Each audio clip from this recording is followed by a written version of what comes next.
syariat agama ini. Sudah kita ketahui bersama bahwa sujud itu salah satu aktivitas ibadah yang sangat penting, dan karena dia merupakan ibadah, maka aktivitas sujud ini harus sesuai dengan koridor yang sudah ditetapkan dalam syariat. Kalau kita melihat tentang sujud di dalam agama ini, maka kita akan dapati ada 4 macam sujud yang ada di dalam syariat kita. Yang pertama adalah sujud kita di dalam sholat, ya. Sujud kita di dalam sholat. Dan ini yang termasuk bahagian yang harus sering kita perbanyak. Karena ketika ada salah seorang sahabat datang kepada Rasul Shallallahu Alaihi Wasallam dan Rasul mengatakan kepada beliau dengan sabdanya, "Wahai sahabatku, mintalah sesuatu." Maka sahabat ini menjawab, "Wahai Rasul, aku meminta agar menjadi temanmu di surga." Subhanallah, permintaan yang luar biasa. Lalu Rasul Shallallahu Alaihi Wasallam menjawab, "Ada lagi yang lain selain itu?" Maka sahabat ini menjawab, "Tidak ada lagi yang lain, Rasul. Cukup menemanimu di surga saja." Maka Rasul Shallallahu Alaihi Wasallam melanjutkan, "Fa'inni ala nafsika bikasratis sujud." Hendaknya kamu bantu saya agar bisa terrealisasi keinginanmu itu dengan cara memperbanyak sujud.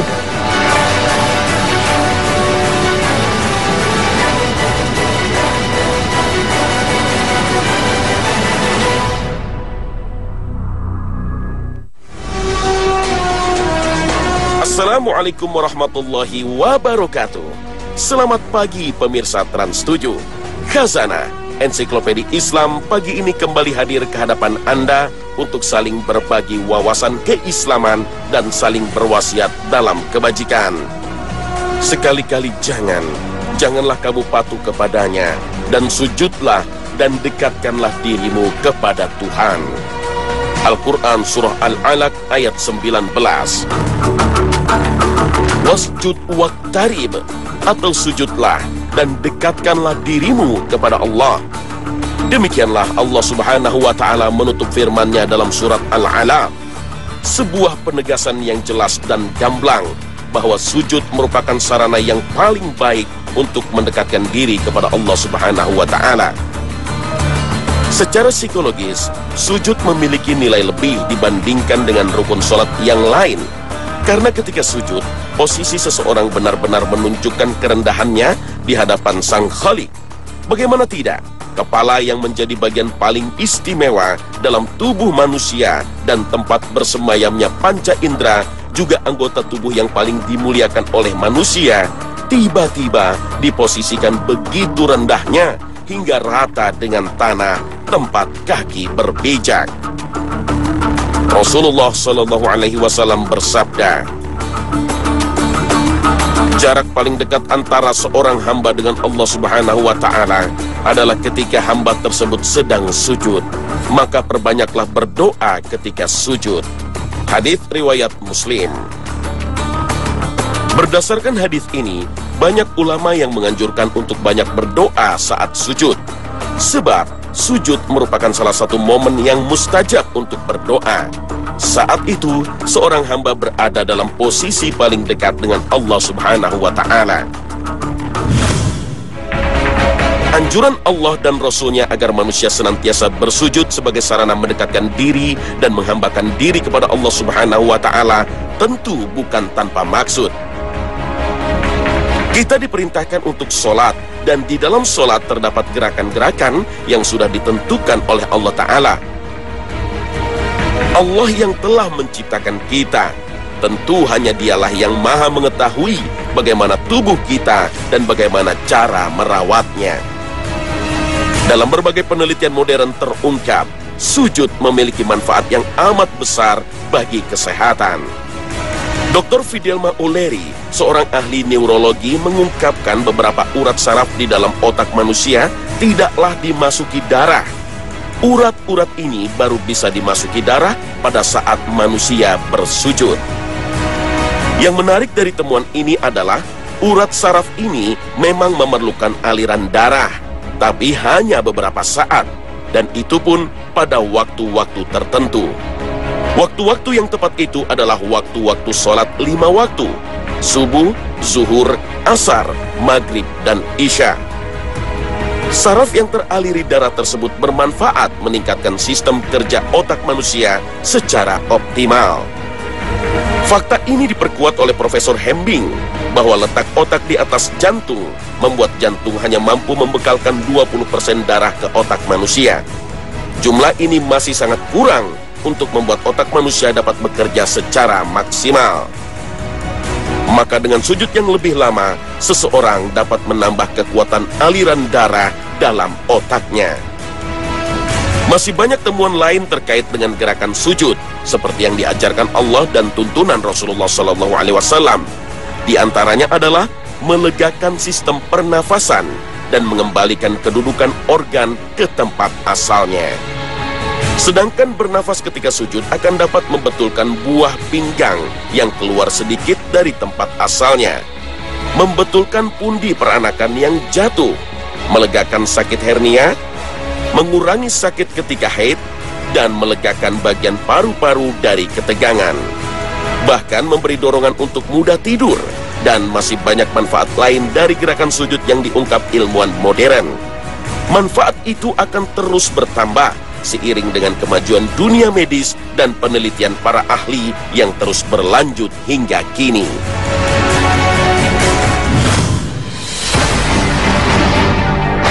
Dan ingatlah ketika kami berfirman kepada para malaikat, sujudlah kamu kepada Adam, maka sujudlah mereka kecuali iblis. Ia enggan dan takabur, dan adalah ia termasuk golongan orang-orang yang kafir. Al-Quran Surah Al-Baqarah ayat 34. Para ahli tafsir sepakat, sujudnya para malaikat ini adalah sujud penghormatan, bukan sujud ibadah. Sujud ibadah hanya boleh dipersembahkan kepada Allah semata, tidak boleh kepada selainnya. Allah tidak pernah memerintahkan satupun dari makhluknya untuk bersujud kepada selainnya, dalam rangka untuk beribadah kepada makhluk tersebut. Sujud ibadah terbagi menjadi 4 macam. Pertama, sujud wajib, yaitu sujud yang menjadi rukun sholat. Dan karena itu hukumnya wajib dilakukan setiap kali sholat, baik sholat wajib maupun sholat sunnah. Bagaimana tata cara sujud yang benar? Yang pertama, sujud itu harus berada atau bertumpu pada 7 anggota badan, ya. Jidat dan hidung, 1, 2, 3 telapak tangan, 4, 5, 6, 7 kaki, ya. Jadi ketika kita ingin sujud gitu, kita langsung bertakbir, karena setiap sujud itu selalu diawali dengan takbir. 4 sujud ini nanti yang akan kita bahas adalah sujud yang selalu diawali dengan takbir, ya. Langsung begitu kita ingin sujud, ya, dalam keadaan berarti dari berdiri i'tidal, ya, kita sujud Allahu Akbar, ya. Di saat sujud dilihat, ya, bahwa tangan menyentuh tanah, ya. Nanti mungkin bisa dilihat dan dipraktekkan, Mas, ya. Ya, ketika kita ingin sujud Allahu Akbar, tangan kita sampai di tanah, lalu lutut kita nempel. Baru setelah itu tangan kita gerakkan ke depan agar sejajar dengan telinga, lalu baru kepala kita tempelkan ke lantai dan kaki kita 2 merapat, ya. Jadi kita di 7 anggota badan, muka, kedua tangan, kedua lutut, kedua kaki, nempel semuanya, tidak boleh ada yang tidak nempel. Dan yang paling penting juga, ya, ini jangan sampai tertutup oleh apapun juga, sehingga bisa semuanya nempel. Oke, bisa dicoba, Mas. Langsung dari i'tidal sujud Allahu Akbar, ya. Ya, ada beberapa koreksi, bukan ada 2 model, ya. Kita bisa tangan dahulu atau lutut dahulu, ya. Lalu yang perlu dikoreksi adalah bahagian belakang kaki ini harus nempel juga rapat, ya. Lalu ditekan dan tangannya, ya, dirapatkan. Nah, hidungnya ditempelkan ke bawah. Model yang seperti ini maka insya Allah sesuai dengan keutamaan sujud, ya.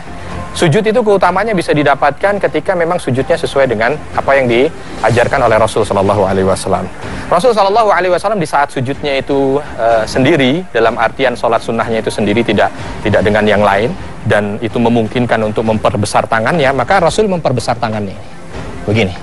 Bahkan dalam sebuah riwayat nanti kalau seandainya ada anak kambing yang lewat, itu bisa lewat di antara lengan beliau, ya. Ini sujud yang pertama. Terima kasih, Mas. Ini sujud yang pertama, adalah sujud di dalam salat. Dan itu yang dimaksudkan dalam hadis tadi, diminta untuk memperbanyak sujud. Kedua, sujud sahwi. Sahwi dalam bahasa Arab berarti lupa atau lalai terhadap sesuatu. Adapun menurut istilah syar'i, sujud sahwi, sujud yang dikerjakan pada akhir solat atau sesudah solat untuk menutup kekurangan karena meninggalkan perkara yang diperintahkan atau melakukan sesuatu yang dilarang tanpa sengaja. Hal ini berdasarkan hadis Rasulullah SAW. Jika azan dikumandangkan, setan lari terkentut-kentut hingga tidak mendengar azan. Jika azan telah selesai, ia datang lagi. Jika iqamat dikumandangkan, ia pergi lagi. Jika selesai iqamat, ia datang lagi untuk melintasi antara seseorang dengan jiwanya, seraya mengatakan, "Ingatlah, ingatlah." Bahkan terhadap hal-hal yang sebelumnya tidak diingatnya, hingga seseorang lupa sudah berapa rakaat solatnya. Jika seseorang di antara kalian tidak tahu berapa rakaat ia solat, hendaklah ia sujud 2 kali dalam keadaan duduk. Hadis riwayat Bukhari, Muslim, Tirmizi, Nasa'i, Abu Daud, Ibnu Majah, dan Ahmad. Lalu, kenapa diperintahkan sujud sahwi dan bagaimana caranya? Sujud syahwi itu, ya, ada beberapa riwayat, tetapi kita ambil satu saja yang diriwayatkan dari Abdullah bin Buhainah dalam hadis sahih yang diriwayatkan oleh Bukhari Muslim, bahwa beliau mengatakan Rasulullah SAW itu mengajarkan kepada kita ketika kita melakukan 3 hal tadi untuk sujud sahwi dengan model sajada sajdatain, sujud 2 kali sujud, ya, dan dalam setiap sujudnya itu ada takbirnya, ya, yukabbir fi kulli takbirah, yukabbir fi kulli sajdah. Jadi di dalam sujud, setiap sujudnya itu takbir, 2 kali sujud, dalam setiap sujudnya takbir. Jalisun, ketika dia dalam keadaan duduk, di tahiyat akhir qabla salam, sebelum salam, ya. Nah, jadi bagaimana? Ini biasanya kan berarti tahiyat akhir, ya. Tahiyat akhir nih, duduk. Dia udah tahu tadi mungkin kelebihan rokaat atau kurang rokaat atau ragu atau ada kewajiban yang sholat yang belum dia laksanakan, maka ketika selesai bacaan tahiyat akhir, ya, sebelum salam nih, sebelum salam langsung Allahu Akbar, Allahu Akbar, Allahu Akbar, Allahu Akbar, Assalamualaikum warahmatullahi, Assalamualaikum warahmatullahi. Itu sujud syahwi. Jenis sujud ibadah yang ketiga adalah sujud syukur. Sujud ini dilakukan sebagai ungkapan rasa syukur atas karunia Allah Subhanahu wa Ta'ala. Misalnya bersyukur atas kelulusan sekolah, jamaah haji yang kembali ke tanah air dengan selamat.